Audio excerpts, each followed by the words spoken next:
Hello, everyone. Welcome to our third installment of the NMD4C mystery case rounds. So thank you for everyone who's joined us so far, and I hope there'll be a couple more that are stragglers that add on themselves a little bit later. We have two excellent cases to discuss today. The first is going to be an adult case, and then we will do the second case is the pediatrics case. So the first case is going to be presented by Dr. Sandra Ryder-Campo. Dr. Campo is a adult neurology resident at McGill, and she's in her fourth year of neurology training. She does plan to do a fellowship, or at least some EMG training afterwards. So we are glad that she's joining us for this presentation.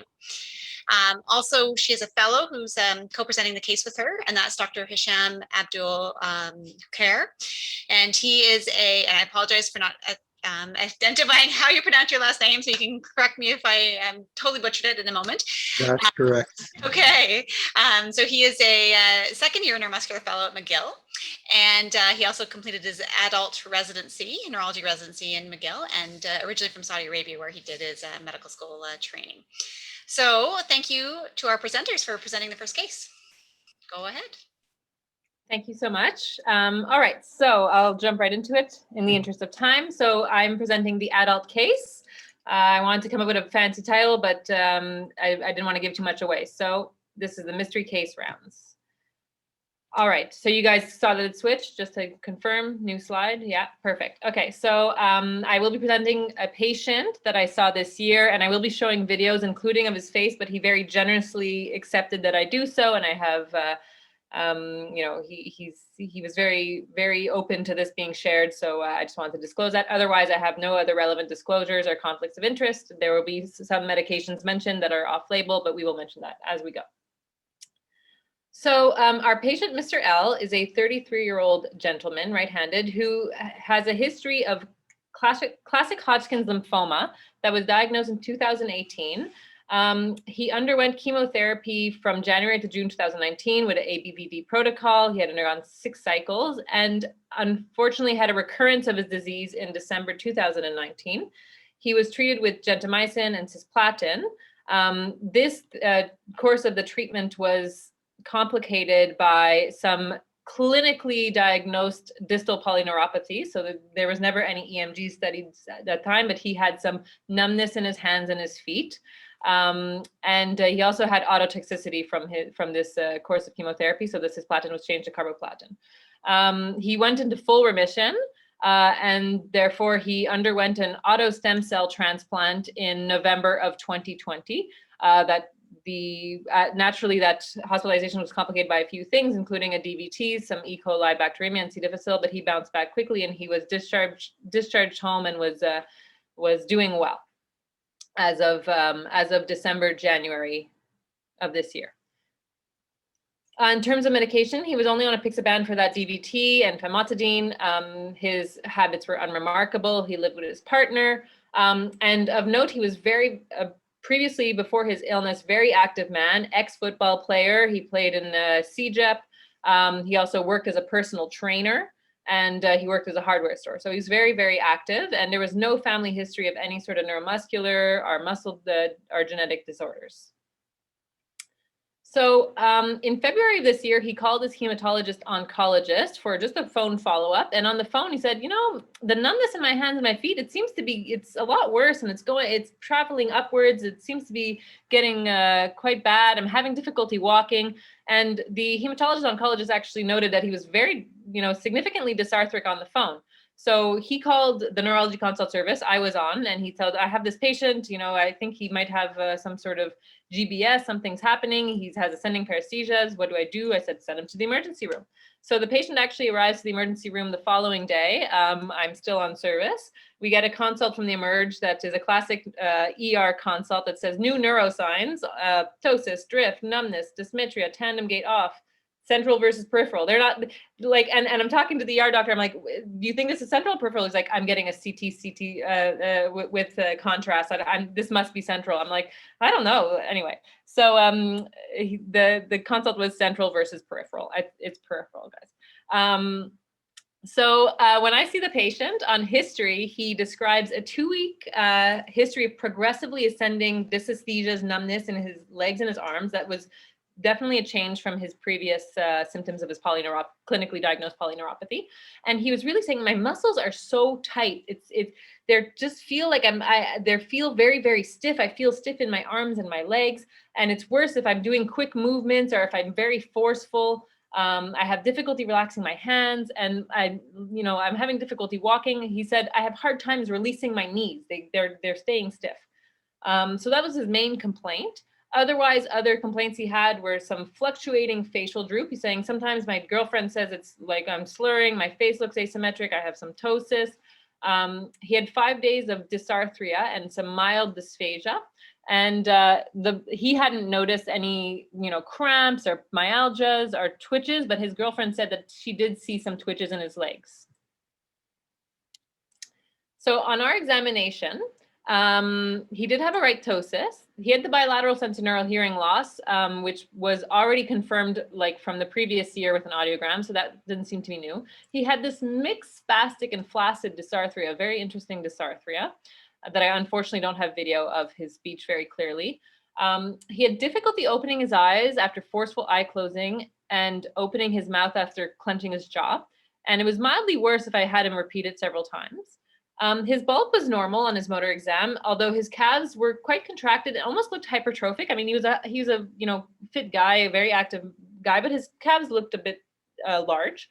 I didn't see any fasciculations, but there were some undulating type movements that we did notice in the calves very intermittently. The tone was just increased in the lower limbs. It wasn't clearly spastic or rigid, but it almost felt like a paratonic type of tone. His segmental strengths were intact. He was very strong in his upper extremities and lower extremities, and he had difficulty and slow release of his grip in both hands after forceful gripped closure, but there was no percussion myotonia. He was areflexic throughout. His sensory exam was notable for hyposthesia up to his knees and up to his elbows on pinprick bilaterally, and he had this wide base sort of stiff gait where he had difficulty bending his knees. So this is a video of his eye closure. Close your eyes tight, tight, tight. Close, close, close, close. Open your eyes quickly. Open up.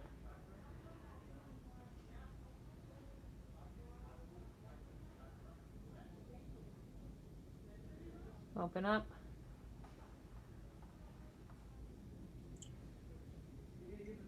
And now, do you feel like it's back to normal? As close as I get. Can you kind of close and open your eyes normally? Mostly. Mostly. Even when I... So that's the eye closure.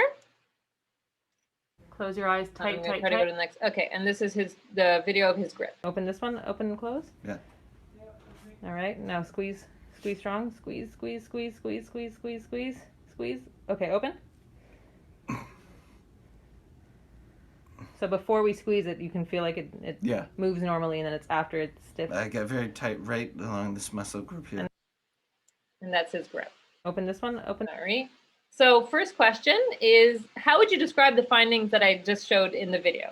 Would you describe it as myotonia, pseudomyotonia, paramyotonia, neuromyotonia, dystonia, or myokemia? And I think that Humera is going to activate the poll, so we can put it in the poll. So perfect. There we go. Thank you.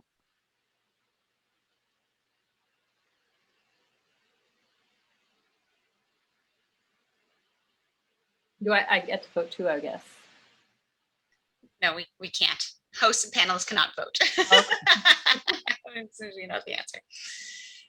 And Humera, maybe once we see, let's see how many people are on here. Maybe once we have like 25 votes, we can maybe turn off. Sounds good. Just wait for a few more.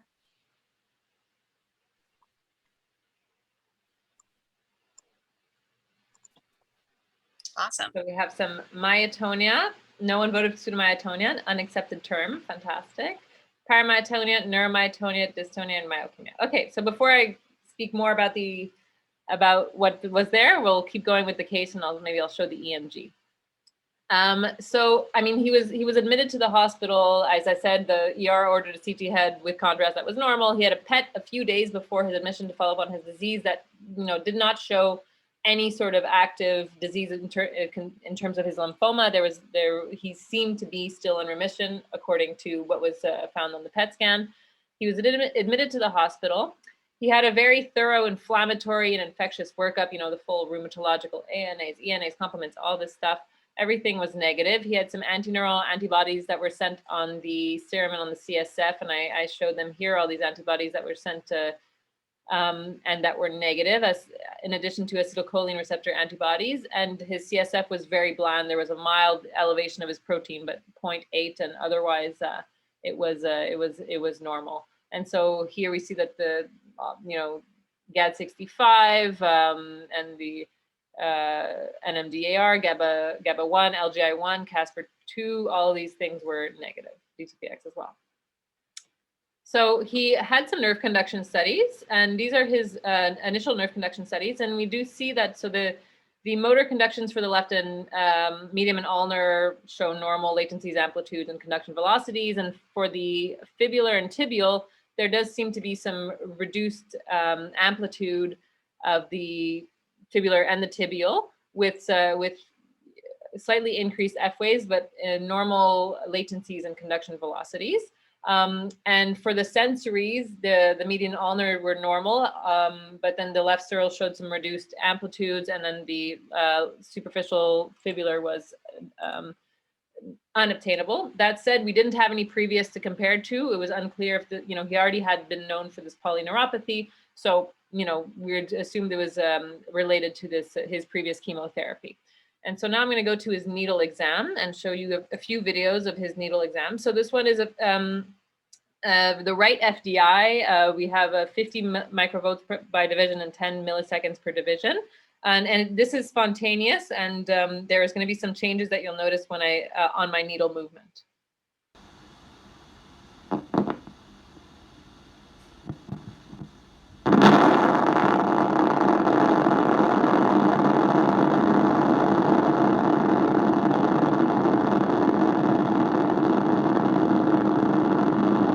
So really on needle movement, then there was a burst of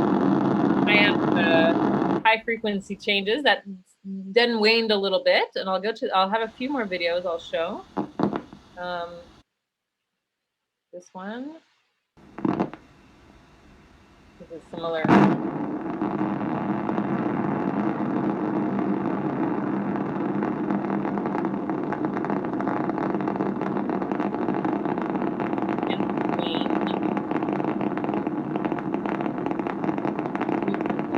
These were both provoked by needle movement. And then I have one that was one from during volitional, a short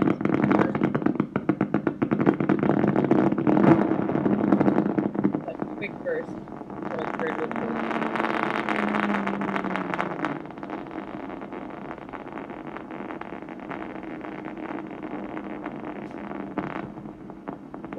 So those are my videos of the needle exam. So based on the videos that you saw, what kind of discharge would you call this? Mainly.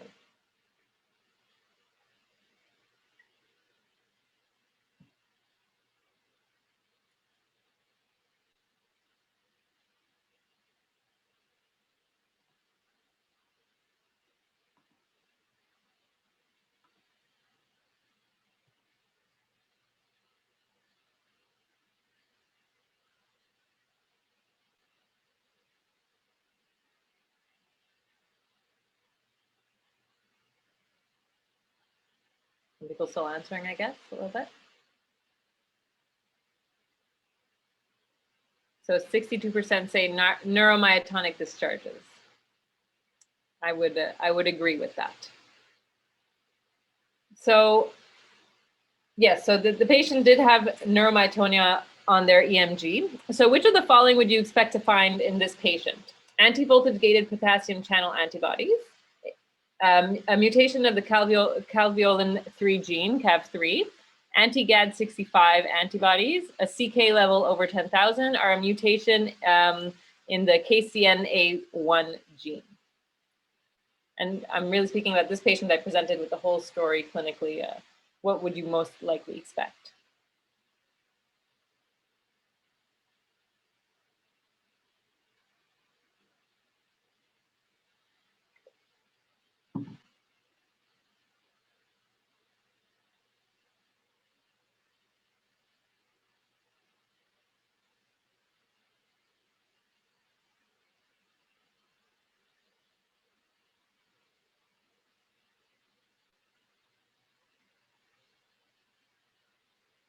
The panel was not started, it said. Relaunch the poll. Let's see if that works.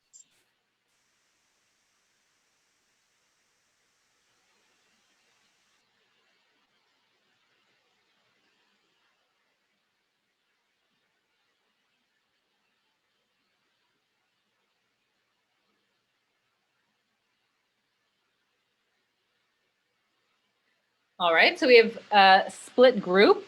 Half said anti-voltage gated potassium channel antibodies and half said the GAD65. No one thought the CK over 10,000. His CK was 300, so yes. Okay, and then one last question before I go on with the case. How would you opt to treat this patient? Lorazepam, quinine sulfate, rituximab, baclofen, carbamazepine, or acetazolamide?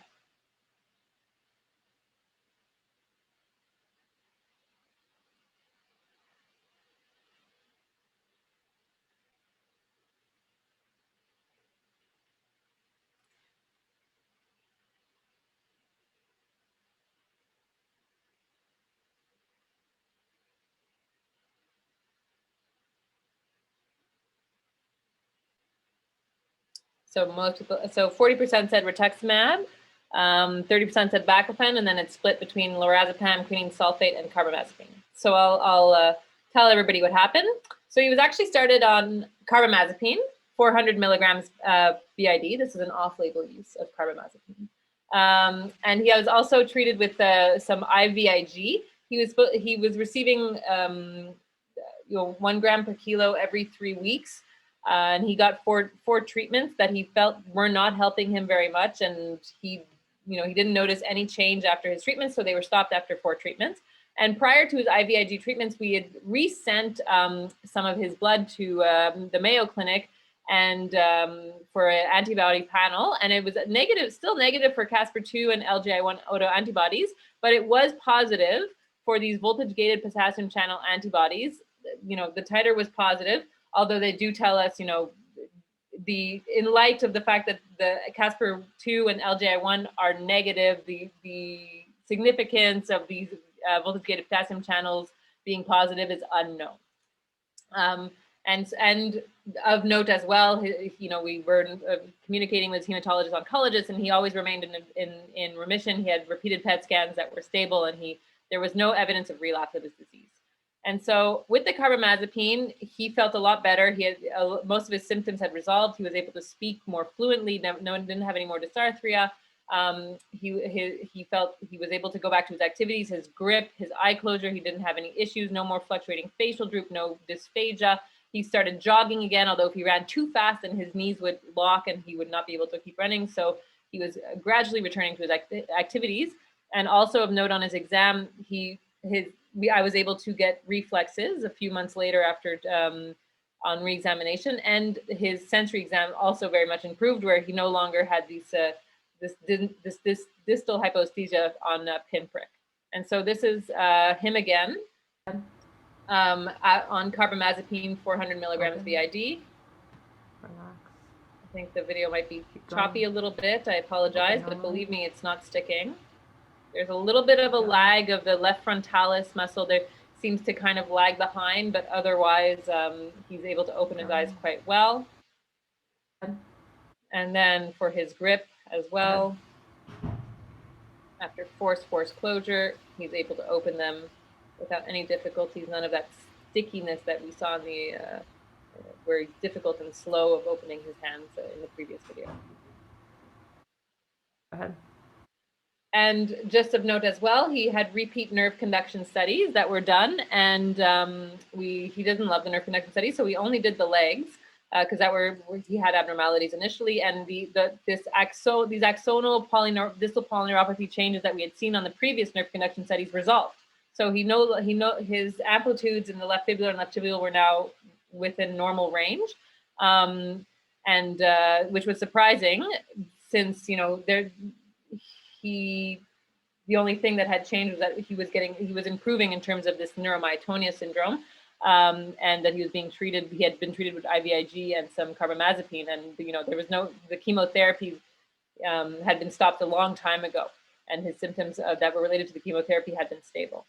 So that seemed to improve, and so we were wondering if it was also related to the improvement of his whole clinical picture. And I just have another video of our repeat EMG that we did when he came back.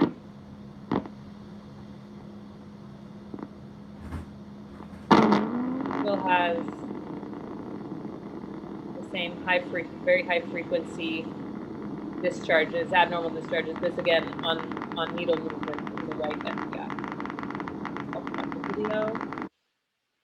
So I'm going to let my colleague Hisham say a few words about neuromyotonia since we still have 9 minutes, and then we can maybe get into some discussion. Thank you very much, Sandra. I think you're going to move the slides for me. Yes. So neuromyotonia, basically, or acquired neuromyotonia, which is the present in our case, is called Isaac syndrome. This is a syndrome that has a wide array of clinical manifestations because of hyperexcitability or neuromyotonia. We think that this disease has an autoimmune mediated basis that affect the voltage potassium gated channels. That's one thing. And it's also accompanied by a lot of paraneoplastic and idiopathic phenomena, which can be self-remission, which is typical of autoimmune manifestations, and it has association with autoimmune diseases. It was initially described by Dr. Isaac over 60 years ago, and he noted the continuous muscle activation that we see in this electromyogram, and even the overactivation in this person. Now, neuromyotonia by itself, not the whole syndrome, it can be as an acquired, we can look at it as an acquired phenomena. For example, when we found the dendrotoxin of the green mamba snake actually occlude those potassium channel pores, or we can see it as a hereditary phenomena, things like episodic ataxias, which affects potassium channels and mutations, or some hereditary sensory motor neuropathies in the Hint1 gene mutations. And next slide, please. So in EMG, basically what we saw is what Sandra showed you is very high bursts and trains of motor unit discharges that goes, and this is the key word, at a very high rate, not less than 150 to 100 hertz. You can see it in different forms if you expand the sweep speed up to 25 millisecond or 50 millisecond, and you can see how it can present itself as multiplets, doublets, or triplets. You can go in, Sandra, a little bit more. So it is irregular, spontaneous, with voluntary needle movement, or is stopping and starting abruptly. And it's very specific to peripheral nerve hyperexcitability syndrome. This is per the A&M glossary of meaning. It can be and it's usually accompanied by cramps, myokymia, fibrillation. The screen is usually filled with a lot of high frequency things that you can see. Moving to nerve conduction studies, not necessarily present, but it can be seen in about 30% of patients. What it is called trains of after discharges, where we see here the CMAP of has a lot of bursts after the initial response.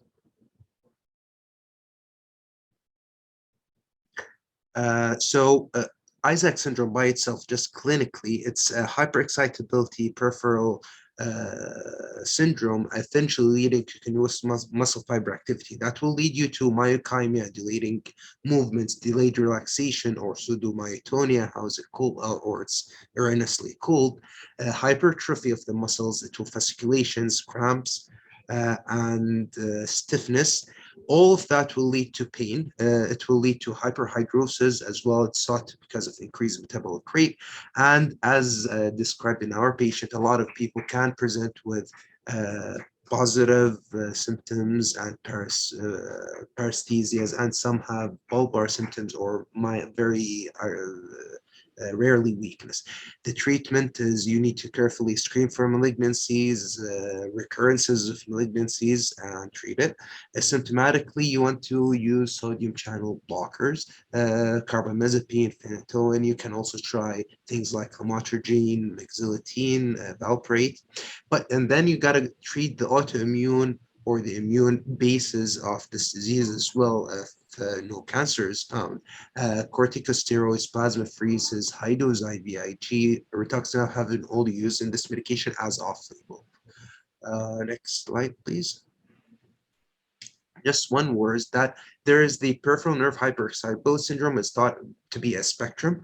Sometimes you can see it. Some authors even use the benign fasciculation cramp syndrome all the way up to Morvan syndrome. But I think Isaac and Morvan have more in common together as voltage gated or potassium antibody mediated testing. The Casper2 antibodies are thought to be more related to the peripheral system, and the LGI1 is more with the limbic encephalitis, but that's not 100% entirely true. There is an overlap between two of them. So in Casper2, we see less of neuromytonia in about 40% of the cases. In LGI1 antibody or in the LGI1 Morvan's encephalitis, we see it up to 30% that their peripheral nerve is hyperexcitable. But they have, in addition to what our patient had, is that they can have hallucinations, seizures, the brachiofacial cephalic seizures, they're very pathognomonic, the insomnia, delusions, and all of these together lumped up, you can see them associated with cancer. For example, in Casper2 antibodies, 20% of those people have a thymoma. And also we can see it in association with other primary autoimmune diseases of those that described in the literature. It's myasthenia gravis, plasma cytomas, vitiligo as well. And even such as our patient, 25% are diagnosed usually with recent tumors. And most of these tumors are in fact have to do something with the immune system. Either it's a Hodgkin's lymphoma, thymoma, and so on. And the other one is the small lung cancer. And I'll stop there. That's our case. Both for presenting.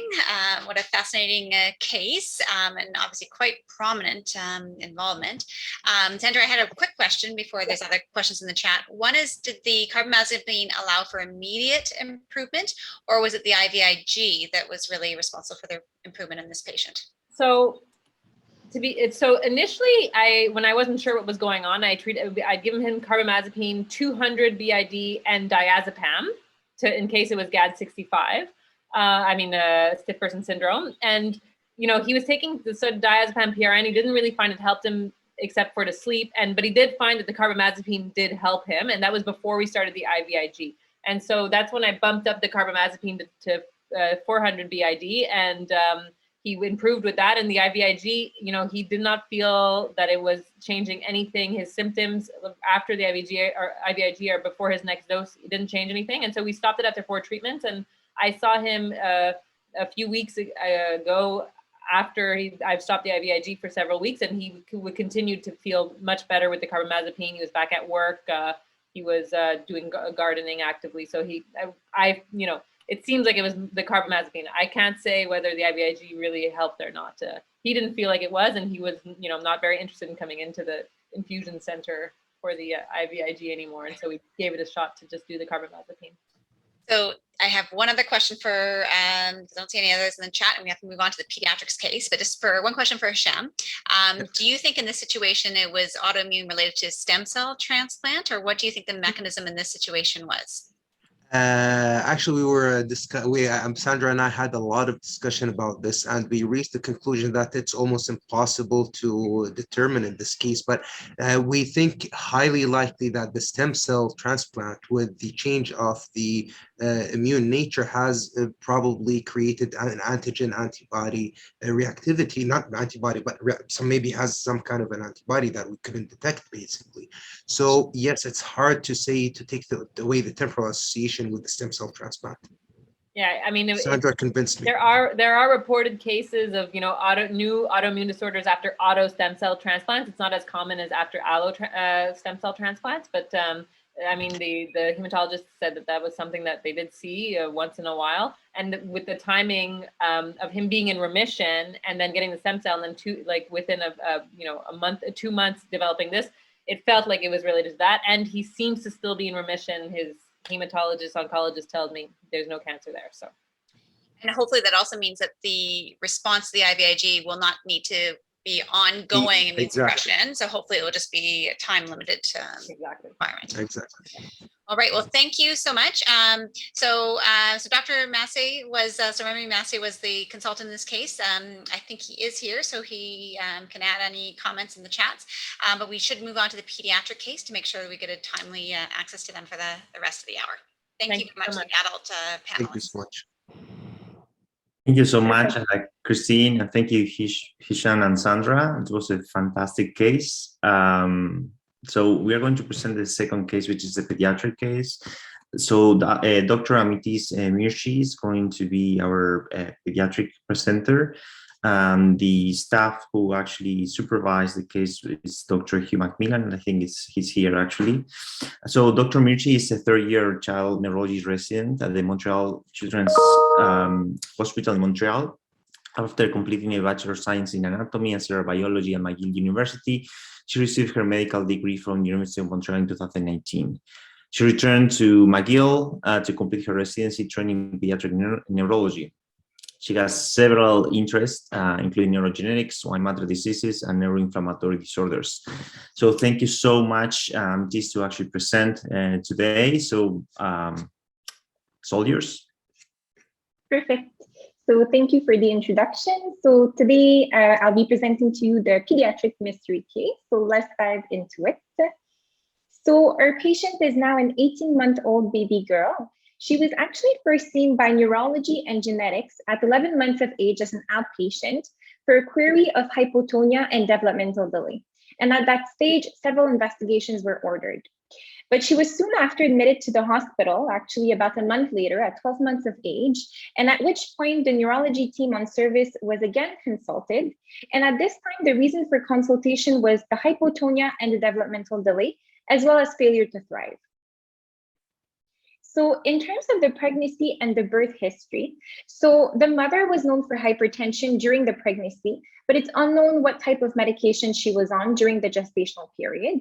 She didn't have any infections and there was no gestational diabetes and there were no other complications during the pregnancy. She delivered the baby at term at 39 weeks and 3 days of gestational age, and it was a planned repeat C-section. The birth weight of the baby was 3.2 kilos, so that puts her around the 45th percentile, and the ABGAR scores were 4, 8, and 9.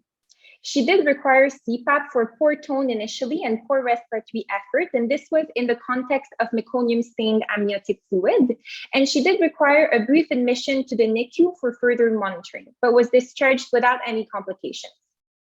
So in terms of the family history, so she does have 2 older sisters who are both healthy, although one of them is also followed by neurology for epilepsy.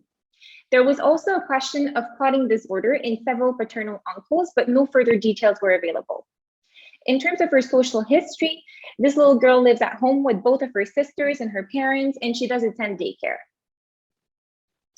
So in terms of her past medical history, so she's actually known for myotonic dystrophy type 1. So she was found to have 200 CTG repeats in the DMPK gene. And this was one of the tests that was asked by the neurologist and geneticist that had seen her at 11 months of age.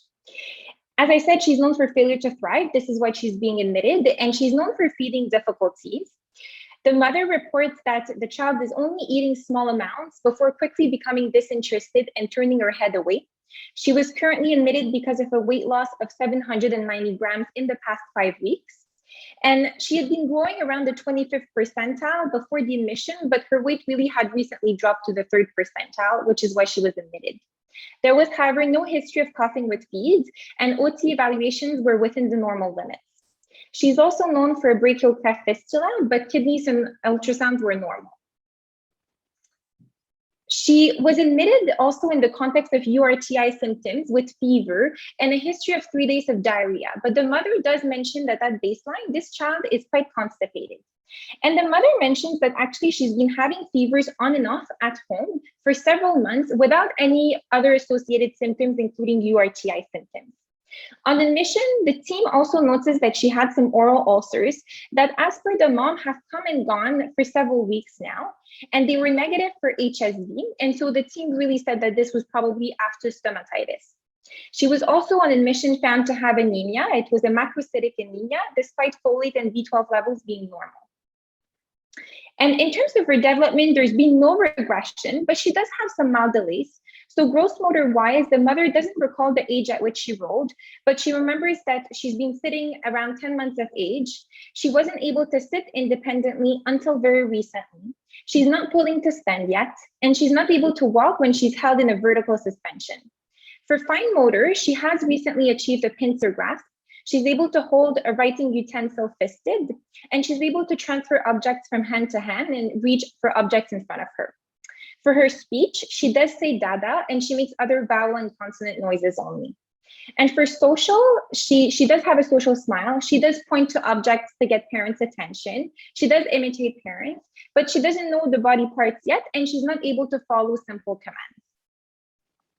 So in terms of her physical exam when she was seen by the inpatient neurology team, so her vital signs were all within normal limits, although her axillary temperature was at 35.3 Celsius. Her weight, as I mentioned, was under the 3rd percentile, while her height was at the 50th percentile. She appeared well on initial examination. She was sleeping initially and then was awakened for the examination. Her anterior fontanelle was small, but still open. Her cardiovascular, respiratory, and abdominal exams were unremarkable. There were no hepatosplenomegaly. And in terms of the neurological exam, her pupils were noted to be quite small, pinpoint, but she was tracking well once awakened, so her extraocular movements were complete. Her appendicular tone was slightly decreased, and her central tone was slightly low when she was still sleeping, but when she was awake, she was able to hold her head midline. She was able to sit and provide some resistance with her feet when she was held in a vertical suspension, and there were no contractures or limited passive range of motion. Her reflexes were felt to be brisk all over at the biceps, patella, and Achilles bilaterally. There was no spread. There were 6 beats of conus on both sides, and there were downgoing plantar responses. And so for the investigations that had been done to that day, she had a TSH that was normal, a CBC that showed the macrocytic anemia. She had kidney liver functions that were normal, electrolytes, including extended electrolytes that were normal. And she did have a prior chromosomal microarray, Prader-Willi testing, and SMA testing that were all negative. So my first question for the audience is an open-ended question. So what would be your differential diagnosis at this time? And we can talk about it in terms of broad categories. So if you wish to provide a verbal response, I know that you can raise your hand and then somebody will unmute you.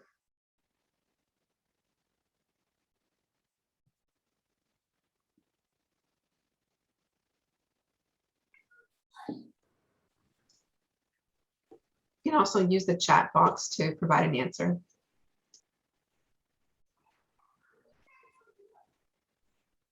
Anyone can, the idea is to improve the discussion. So it will be like super nice if people raise their hand or eventually just open the microphone. I found it interesting that she got the diagnosis of DM1 and then there was another possible diagnosis at this point. Anyone? So Heather is mentioning CP plus myotonic dystrophy, but it doesn't account for fever. It's an interesting comment. Anyone else? Okay. All right. I guess. Yeah. And what additional workup would you recommend for this patient at that point?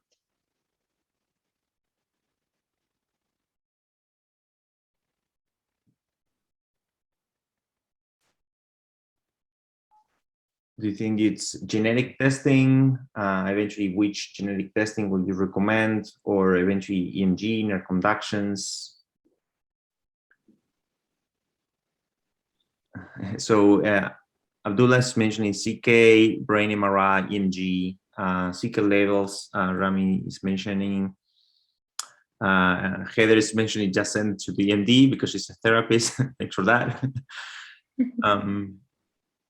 Okay. All right. MMA level and brain MRI. Why MMA level, Fadi? Like, do you? It's an open. You can open your microphone just if you want to clarify why you think that. If you want, you're not Can you talk? Yeah, hi. Yeah, there we go. Yeah, thank you. Can you hear me? Yeah, my name is Dawood, so neuromuscular fellow at Toronto General Hospital. So the patient has microcytic anemia, but with normal B12 level. So I just wanted to think about the differentials for macrocytic anemia with normal B12. But clinically also the patient has some upper motor neuron features. So I was thinking about having brain imaging. All right. Thank you so much. Perfect. So really what the team felt is that the DM1 repeats are really unlikely to explain her current phenotype with only 200 repeats. And of course, the workup for other causes of failure to thrive needs to be completed by the pediatrics team. Although suspicion was low, testing for botulism was actually recommended given the long-standing history of constipation prior to presentation. A head MRI was recommended, and really follow-up as an outpatient was arranged. And so 3 months later, she was seen again in follow-up. So at that time, she was 15 months of age. So at this time, the main concerns from the family were actually self-mutilation behaviors. So the mother reports that since the eruption of the upper and lower incisors and removal of the NG tube, which had been placed during the admission, she actually had started biting her tongue and her lips. And at times, she was even biting off a whole piece of her tongue and would bleed without showing any signs of pain or discomfort. Parents also noted that she had been biting her fingers to the point where they needed to wrap them in bandages. The mother recalled that on the last admission, she didn't seem to react very much to blood work. There was still no symptoms suggestive of dysphagia, and she was continuing to be followed by OT and nutrition. And with laxatives, she was stooling regularly, although otherwise she was quite still constipated at baseline. So for her developmental progress, she was now able to sit for up to 5 minutes at a time only. She still wasn't able to bear weight on her legs. She wasn't pulling to stand. She wasn't cruising. She was able to say mama and papa only, but still not identifying any body parts. She had a raking grasp more than a pincer grasp now, and she had relatively good eye contact still. Mother also reports that she does have tears when she cries. Mother noticed a difference in terms of sweating. She felt like she wasn't sweating very much at all when she compares to her other kids when they used to be sick with febrile illnesses. There was no history of UTIs and no episodes of loss of consciousness. So for her physical exam, she was alert with good eye contact. Her weight was now around the 25th percentile, but she had had dramatic weight loss since the removal of the NG, which you can see on the growth curve on the right. It was noted that her palate was a little bit high arched. She had tears when she was crying. She had a very strong and normal cry. Significant injuries were seen at the level of the tongue and both hands. For her cranial nerve findings, there was really no ptosis, no facial asymmetry. The pupils were equal and reactive, and extraocular movements were still full. But she had marked axial and appendicular hypotonia, with the lower limbs being profoundly hypotonic. Muscle strength in the arms was normal, while in the legs, it was felt that maybe it could be a little bit decreased as she wasn't pushing away as strongly. For her reflexes, they were normal in the upper limbs, but the physician could not obtain the reflexes at the level of the patella and the Achilles. And the cardiovascular, respiratory, and abdominal exams were all normal. And so here are some pictures of the injuries that she presented with. So you can see that she had been biting her hands on the right, and you can see that there's really a piece of the tongue that she bit off on the right side as well. So some more questions. So where would you now localize this patient's symptoms and examination findings? Before the question, so Hisham has a question that I don't think you mentioned. The patient has any rashes or rash or sun sensitivity? Heat. So there were no rashes on examination, and I didn't have the information about heat sensitivity. So I don't know if Dr. McMillan is here to answer that, but it wasn't mentioned by the parent. Thank you. So please answer, put your thoughts on the chat, or eventually just raise your hand, and it will be nice to have some discussions in terms of the possible localization. In terms of, where do you think it's the disease? Do you guys still think that it is related to the DM1? Do you think it could be a neuropathy, small fiber neuropathy, more like central process? Please raise your hand and let's discuss it.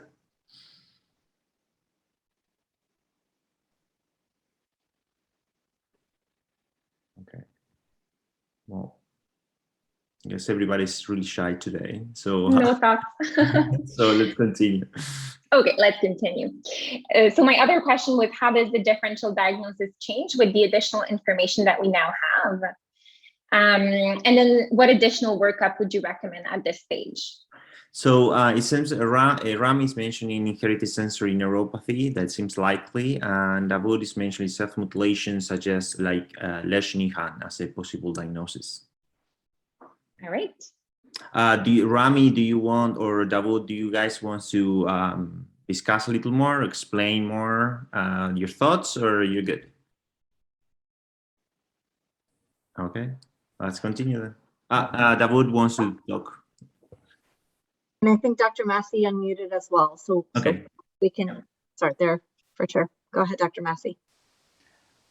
Sure. I mean, I think sometimes you have self-mutilation when in the context of the inherited neuropathy. Of course, the Leishman, I think, is a more central disorder. So you can have the self-mutilation in both, but in the setting of the lack of reflexes in the legs and the lack of sweating, I thought that hereditary sensory and autonomic neuropathy was likely. I was trying to think of which one.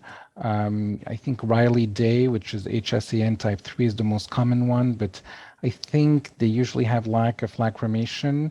And Amethyst mentioned that she has normal lacrimation, so I'm not quite sure. I'll let her expand on the differential. Thank you so much, Rami. That's really insightful. Davud, I don't know if you wanted to talk as well. You're good? All right. So let's keep going. So she had a brain MRI that was really unremarkable, and her nerve conduction studies were also entirely normal. Concentric EMG wasn't performed in this patient, and she had actually an absent sympathetic skin response at the level of the left upper arm. So overall, based on these investigations, there was no evidence for large fiber polyneuropathy given the normal sensory and motor nerve conductions, but the absent sympathetic skin response, which studies, of course, the small unmyelinated fibers, did raise a concern for possible underlying autonomic disorder. So she underwent a histamine challenge test. And so for this, there was 0.1 milliliters of histamine phosphate solution that was injected intradermally into the left forearm of the patient. And she had an abnormal response with a circular wheal that appeared, but it failed to show any surrounding erythema. And so here on the left side of the screen, you have our patient. So you can see the wheal that has formed, but very minimal erythema around it, as opposed to our control, who was actually the patient's physician. And you can see the wheal with the large area of erythema that formed around the injection site. And so my final question was going to be, what is the most likely diagnosis?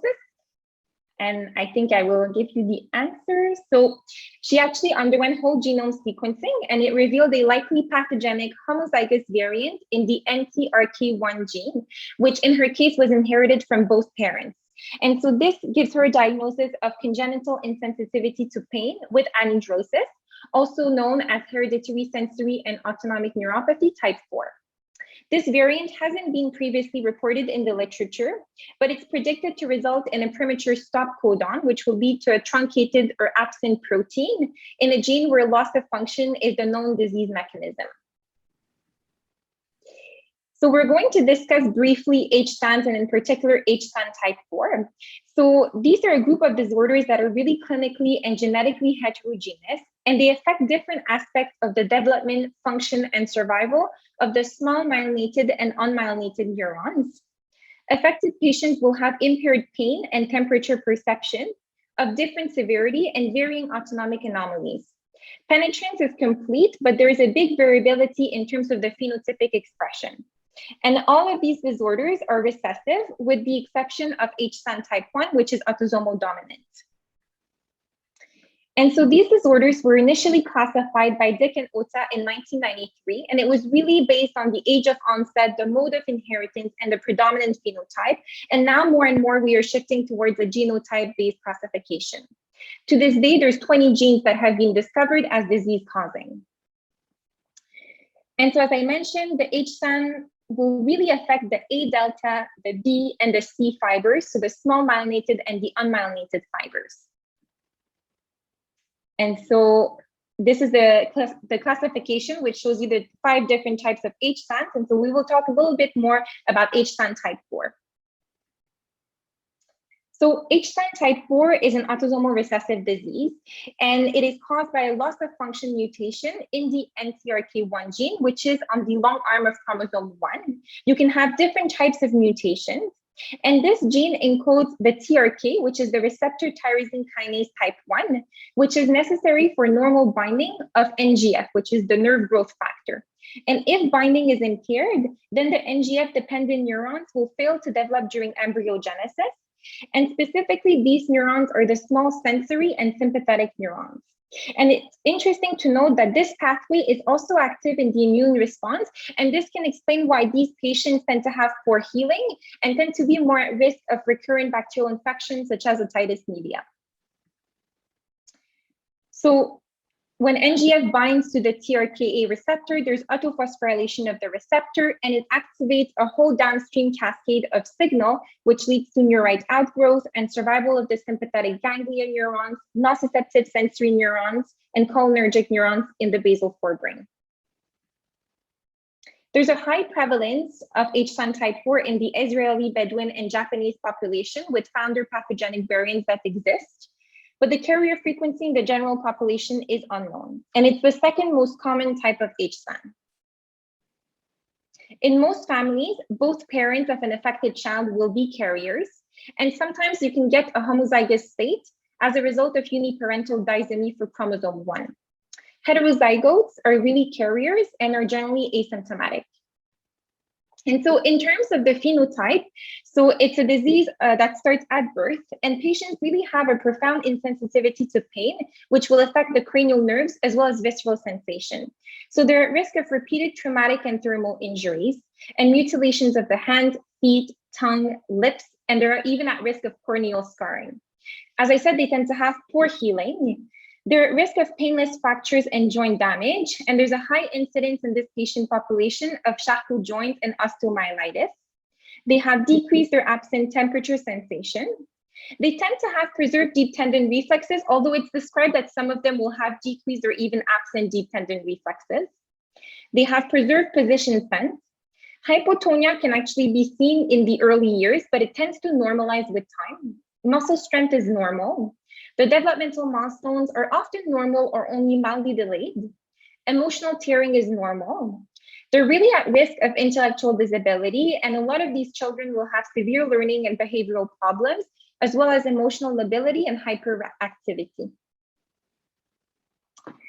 And so they have anhidrosis, and so that's due to the impaired pseudomotor sympathetic outflow. And the anhidrosis tends to always involve the trunk and the upper extremities, while other areas of the body tend to be variably affected. And this can lead to the child having episodic fevers and extreme hyperpyrexia, which is a dangerous feature. And these episodic fevers are actually often the earliest sign of the disorder that's picked up by the family. The anhidrosis can lead to thick, callous appearance of the skin with lichenification of the palms, dystrophic nails, and hypotrichosis of the scalp. Usually, other autonomic features are only mild to absent. So some of them can have some GI dysmotility, syncope, and erythematous blotching of the skin. And so in terms of the pathological findings, so what you'll find is absence of unmyelinated fibers in the peripheral nerves, in the Lysarus tract, and in the dorsal root ganglia. On the right, you have an image of a sterile nerve biopsy in an 8-year-old child with HSAN type 4. So this is not our patient, but what you're seeing is the absence of the unmyelinated fibers, while the myelinated fibers are nicely present. And central neuropathology hasn't been demonstrated, despite these patients also having signs, as we mentioned, of central involvement, like the hypotonia, the developmental delay, and the learning disability. So this is still an area of research. And so it's important to distinguish the HSAN type 4 with the other types of HSANs. Some key distinguishing features is the fact that they have, as we said, anhidrosis with cutaneous changes that's associated. The sensory insensitivity is much more profound when you compare to HSAN type 3, for example. And as we also mentioned, they have preserved tearing and presence of the fungiform papillae on the tongue, which can help you differentiate it from HSAN type 3.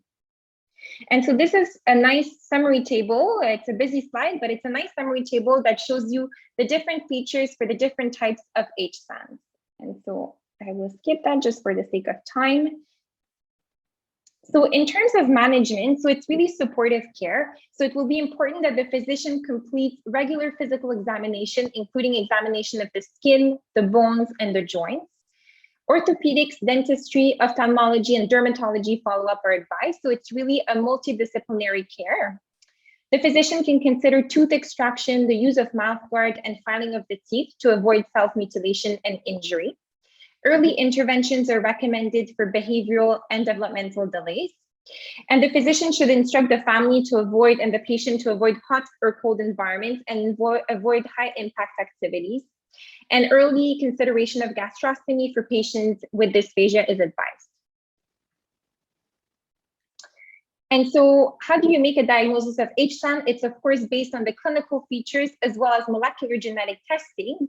But a test that you can do is the histamine phosphate injection test, because it will actually be abnormal in all patients. So it's really a feature that is shared by all HSANs. And so I had made a few slides about the histamine diagnostic test, but I'm going to skip these for the sake of time. But you can really see that at the top, you have an example of a normal patient, while at the bottom, you have an example, a bit like our patient, of someone that is known for dysautonomia. This is a case of HSAN type 3. And so the take-home messages for this case are the fact that nerve conduction studies may be normal in patients with HSAN because the test primarily looks at myelinated fibers. Ancillary testing play an important role when you're assessing patients that are suspected to have autonomic dysfunction and small fiber peripheral neuropathy. And in children that present with self-mutilation behaviors and decrease their absent response to pain, the physician should definitely consider the HSAN families as part of the differential diagnosis. And so that's it. I'll take any questions if there are any. Fantastic, fantastic case. I think it's give a lot of educational components. I will let the audience to ask questions, please, if you have. Eventually, in the meantime, until like people actually writes, you actually mentioned two things. So one is you actually did a sympathetic skin response, and you also mentioned, I don't think you did it in this patient, skin biopsy. So for sympathetic skin response, like some laboratories do an absence or present response, that's it, and some labs will give some values. So I want to ask you, I don't know if you know, or eventually if you knows, like, do you use just the absence and presence, or eventually the audience, if you actually use it in pediatric population, what do you do? And in terms of the skin biopsy, one of the difficulties we have is that they're not at least in the lab that we have used normative values or normal values for the pediatric population. So I don't know what's your experience with it, if you can answer those. Mm-hmm. Maybe to 10. I can say that for this patient, it was really an absent sympathetic response. So I'm not sure if Dr. McMillan is here and wants to comment as to whether sometimes they look at by how much or how little. And in terms of the skin biopsy, it wasn't done in this patient. And it's true that in the pediatric population, we face the fact that often we don't necessarily have normative values for very young children. But Dr. McMillan, I don't know if you have any additional comments about that. Yeah, no, absolutely. The sympathetic skin response that we do. It cut. Hugh, I think you're mute. I'm not sure. Can you hear me now? Yeah. Yes. Okay, thank you. The sympathetic skin response is either a positive or a negative response. We do it at the very, very beginning of the nerve conduction studies because otherwise there's a greater likelihood if there's mild sensory autonomic dysfunction that it could be positive if they're sweating a great deal and anxious. But it's a positive or a negative response. I would say that a negative response, so an absent sympathetic skin response, can be associated with a small fiber neuropathy, but sometimes it's falsely negative. So I think that alone has to certainly be interpreted with caution, in my opinion. Okay. Thank you so much. Truly appreciate it. Rami has a comment. The absence of leg reflexes are surprising in the setting of pure small fiber neuropathy and normal nerve conduction studies. I don't know if you... Yeah, it's a good, very good point, and I agree. I actually went back to the literature, Rami, because I was also a bit surprised at that. It's really only HSAN2 in particular that has early large fiber nerve involvement, and we do see it in HSAN1 as well later. But for HSAN4 specifically, which is what this patient had, about 10% of infants can have decreased or even absent deep tendon reflexes. I can't hypothesize as to the mechanism of that because there's not any large fiber dysfunction, but it has been reported in just under 10% of these infants. Thank you. The last question that we have from Abdullah, which is really, I think it's nice to hear, like, what are the specific management of hyperthermia episodes? That's a good question. I didn't come across any particular treatments aside from just, usual management, and I guess they could use cooling blankets in some cases, but really the focus is mainly on preventing these episodes. So avoiding strenuous exercise, being careful, for example, not to go outside when the temperature is too hot. So really the focus seems to be on prevention. Yeah, I completely agree with that. And we've had the social worker try to help the family to ensure that the child's room is air conditioned, particularly for this really hot summer. And there's even possibilities like using a mister and a fan to sort of simulate sweat to try to cool. But a few strategies like that can sometimes help, particularly if there's a febrile illness that occurs. So I don't know if we have any, thank you for that. I don't know if we have any questions for our adult colleagues, because those, I want to close everything. Okay. Thank you everybody for participating. I got a reminder that from Omira that this was actually, thank you, Sanofi Genzyme and Roche has been sponsoring these talks. Thank you again, everybody, for presenting spectacular cases. Please don't miss the upcoming webinars in muscle stem cells that is going to be on October 5. Great experts there, and then set up on basic for a successful KT plan. I'm part of the KT group, and until recently I didn't know what was a KT group, so I found it super interesting. So please actually join to that. We'll have our next mystery case rounds in around 4 months. Please tell your fellows and your different programs to participate, because the idea is to get the fellows and residents to participate here and have more an educational component. And if you are the supervisors, please don't be afraid to participate. I know you have a lot of things and thoughts to actually put, and actually learning from you guys. It's a fantastic experience. So thank you everybody, and we'll see you next time. I don't know, Christine, if you want to say something else? Nope, you wrapped it up really well. That's it. Thank you. Thank you everyone for participating. That was fantastic. Bye-bye.